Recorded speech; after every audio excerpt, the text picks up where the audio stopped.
Kalau kata gue mah, Sarwenda mending diem deh. Kata gue mending Sarwenda diem, jangan bikin podcast dulu sampai selesai, jangan apa-apa dulu sampai selesai persidangan segala macam. Karena posisinya itu tidak menguntungkan gitu. Karena fanbase atau orang-orang yang pro ke Ruben ini tuh tidak setengahnya dari pendukung elu gitu. Jadi malah akan tergiring lagi ke hal-hal ini itu dan bahkan Ruben akan mengungkap fakta-faktanya lagi gitu.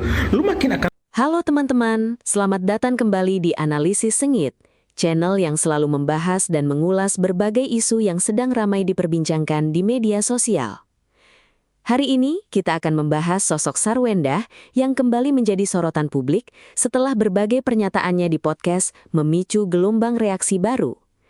Di sisi lain, muncul pula berbagai tanggapan dari sejumlah kreator konten hingga kuasa hukum Ruben Onsu yang membuat polemik ini semakin memanas. Benarkah ada fakta-fakta baru yang mulai terungkap? Ataukah semua ini hanya semakin memperkeruh suasana di tengah proses hukum yang masih berjalan? Perkembangannya, berbagai potongan video, rekaman yang diklaim sebagai bukti, hingga komentar dari banyak pihak kembali menjadi perbincangan hangat dan memecah opini publik. Lalu bagaimana sebenarnya kita harus menyikapi semua informasi yang beredar ini? Tonton videonya hingga usai, karena saya akan memberikan komentar cukup panjang di bagian akhir video. Yuk kita tonton videonya. Tambah dibully kata gue mah. Lu makin tambah diomongin, kata gue lu cooling down, diem, fokus ke sidang memperebutkan hak asuh anak atau ya gitu. Fokus itu aja dulu. Karena melihat situasi dan kondisi tidak memungkinkan lu untuk banyak bicara gitu. Lu diem itu emas, tapi bukan teong ya, emas beneran gitu. Itu saran gue sih. Bener ya itu. Katanya saya kalau misalnya berantem selalu nggak mau di depan anak. Bisa nggak ya? Ayah keluar dulu dari kamar berantemnya. Tapi gak dikasih videonya pas berantem. Buset, kayak singa. Ya ampun. Kok ada ya orang kayak sangat beda on cam sama off cam gitu kan. Kayak gak banget. Ada yang kayak begini ya, one of a kind. Artis S di podcast menangis, lalu dia tertawa. Benarkah ini air mata buaya? Tanggal 29 Juli kemarin, publik dibuat terperangah. Artis S tampil di sebuah podcast ya, yang cukup terkenal. Dia nangis, terus ngaku salah. Dia membantah tudingan menghalangi RO, mantan suaminya, untuk bertemu anak-anak. Dia juga mengaku anak-anaknya menjadi korban bully akibat konflik orang tua mereka. Tapi yang paling mencolok, dia bisa menangis dalam hitungan detik, lalu tiba-tiba tertawa di detik berikutnya. Nah, dalam ilmu micro-expression, tubuh itu nggak pernah bohong ya. Dalam deteksi serat diri, air mata adalah bahasa jiwa. Dan dalam psikologi modern, perubahan emosi yang ekstrim dalam waktu singkat adalah tanda bahaya. Oke, kita bedah energinya ya. Artis S ini lahirnya ini tanggal 29 titik-titik ya. Ini hari Selasa, Neptunya 7. Neptunya 7 dalam Niteni serat diri adalah pendito kang lelaku, pribadi yang suka menutupi, cenderung menghindari kebenaran demi kenyamanan sesaat. Dalam psikologi, ini adalah kecenderungan manipulatif, kemampuan untuk menampilkan emosi yang sesuai dengan kebutuhan situasi. Sing Neptu 7 pinter nyingkuri, nanging asring kesasar ing dalane dewe. Dalam micro expression ada beberapa tanda klasik ya bahwa tangisan itu tidak tulus. Oke, saya kasih bocorannya ya. Oke, tanda yang pertama, timing yang tepat ya, dan ini terlalu sempurna. Saat artis S menangis, pas banget ditanya tentang anak-anak dan akses ke RO. Nah, dalam psikologi, ini disebut dengan crocodile tear syndrome.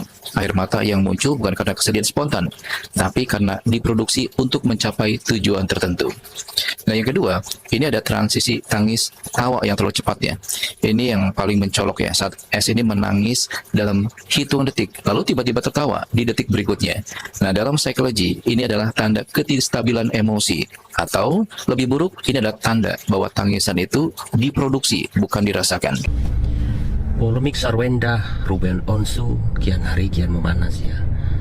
Padahal proses gugatan telah berjalan ya, namun di luaran sana masih ada aja hal-hal yang sepele, hal-hal kecil yang dijadikan permasalahan. Contohnya ya, Sarwenda pindah rumah atau pergi dari rumah yang dipermasalahkan, ujungnya ada aja katanya kok pergi pindah nggak ngabarin segala macam. Ngabarin nggak, kan itu nggak ada aturan. Sarwenda punya hak buat itu kan. Tapi faktanya kan pengakuan Sarwenda bahwa dia sudah kasih tahu, ya nggak. Terus apa sih gitu loh, hal-hal seperti ini gitu loh, masa pakai di komentarin pakai segala macam, kan nggak penting juga. Nanti juga kan pasti tahu di situ ada anaknya, ya nggak, pasti kan ada handphone, ya tinggal tanyakan aja ya. Jangan begitu dibantah, pernyataan katanya tidak ngasih tahu, alasannya ada lagi, katanya ganti nomor dan segala macam. Aduh, complicated kali, ya nggak. Udahlah hal-hal seperti itu gitu loh. Nah terus bagaimana terkait gugatan yang dilakukan oleh Ruben di pengadilan? Ya saat ini kan masih berjalan ya, masih proses ya. Kalau tidak salah masih status mediasi ya, jadi belum masuk dalam pokok perkara ya. Kalau menimbang-nimbang ya, mereka-reka setelah kita telaah, kita kumpulkan beberapa hal ya dari media sosial dan sebagainya, menurut saya sangat tipis ya Ruben Onsu akan mendapatkan hak asuh penuh, ya enggak, karena tidak memiliki alasan yang kuat terkait permasalahan yang ada, ya enggak. Bisa saja laporannya justru ditolak, ya enggak. Karena sebenarnya sudah, kalau tidak salah sudah ada putusan, itu hak asuh bersama, itu sudah tepat. Puas aku nonton podcastnya Bunda Sarwenda di Bang Densu, apalagi ketika ngebahas mengenai rumah. Kan sudah kubilang, kalau kita ibu-ibu yang urusan menghitung, meskipun kita bukan lulusan teknik sipil, pasti hitungan kita bakalan nggak meleset. Jadi sebelumnya kan aku buat VT ngebahas mengenai rumah yang di situ saya sampaikan kalau tidak mungkinlah rumah itu dibangun dengan uang hanya 11 M, pasti lebih, karena aku lihat di artikel-artikel banyak yang membuat nilai jual rumah itu sekitar 80, 70 sampai 80 M. Jadi di situ saya bilang kalau tidak mungkinlah rumah semewah itu dengan fasilitas yang demikian, lift, kolam renang, hanya dibangun dengan 11 M. Dihujatlah saya sampai dimaki-maki di DM, sampai saya dibilang tololah apalah segala macam. Sekarang kan sudah disampaikan oleh Bunda kalau ternyata uang 11 M itu hanya sampai bangunan yang mangkrak. Jadi tidak sampai selesai, dan selesainya itu sekarang, untuk menyelesaikan bangunannya itu sekarang dihitung-hitung Bunda Sarwenda, belum selesai hitungnya saja sudah 20 M. Itu di luar dari uangnya Yeye. Jadi sudah benar kan prediksi kita itu? Yang lebih banyak keluar uang di rumah itu adalah Bunda Sarwenda dan Yeye. Dan yang paling gilanya di sini, si Ruben tahu kalau rumah itu ada uang Yeye di situ.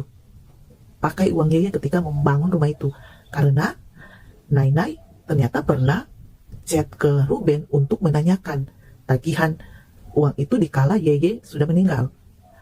Dan melalui pengacaranya, Ruben mengizinkan, itu seperti mengizinkan pengacara itu menyampaikan ke media, membuat narasi mengirimkan uang ke ayahnya Sarwenda sebanyak 250 juta setiap pengiriman, yang ternyata tidak juga 250 juta semuanya yang dikirim, berbeda-beda nominal, dan itu dibuat narasi seperti seakan-akan aib yang ditutupi kemudian dibuka, padahal itu adalah pembayaran untuk kontraktor, yang dalam hal ini kontraktor ini yang memegang pembangunan rumah itu. Jadi transferan itu adalah merupakan juga untuk biaya bahan bangunan, gaji untuk tukang.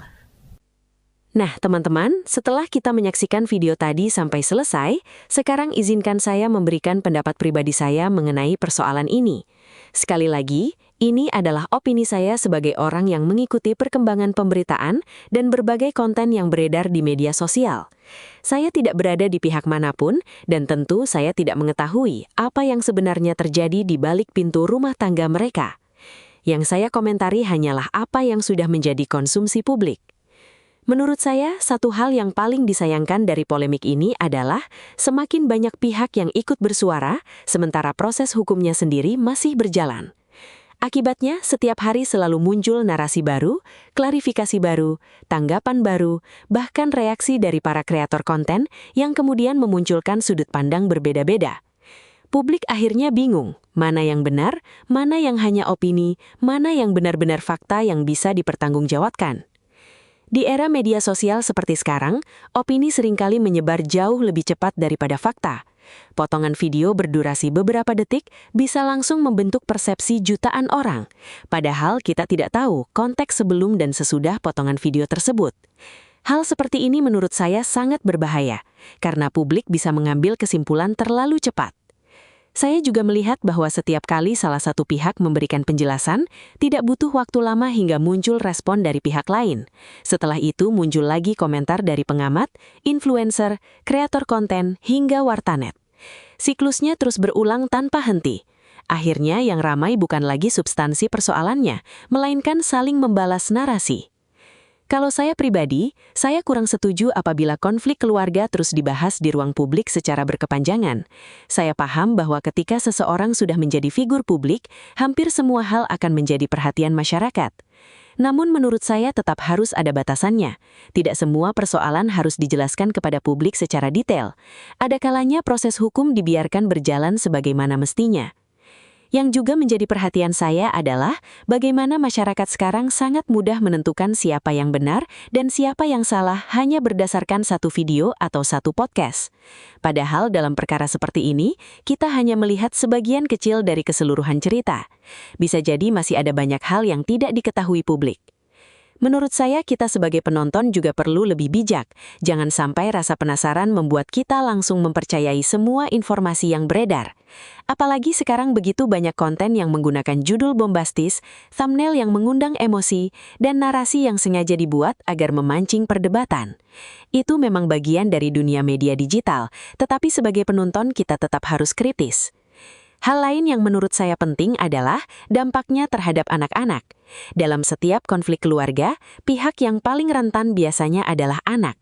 Mereka tidak memilih berada di situasi tersebut, tetapi mereka bisa saja ikut merasakan tekanan akibat pemberitaan yang terus bergulir.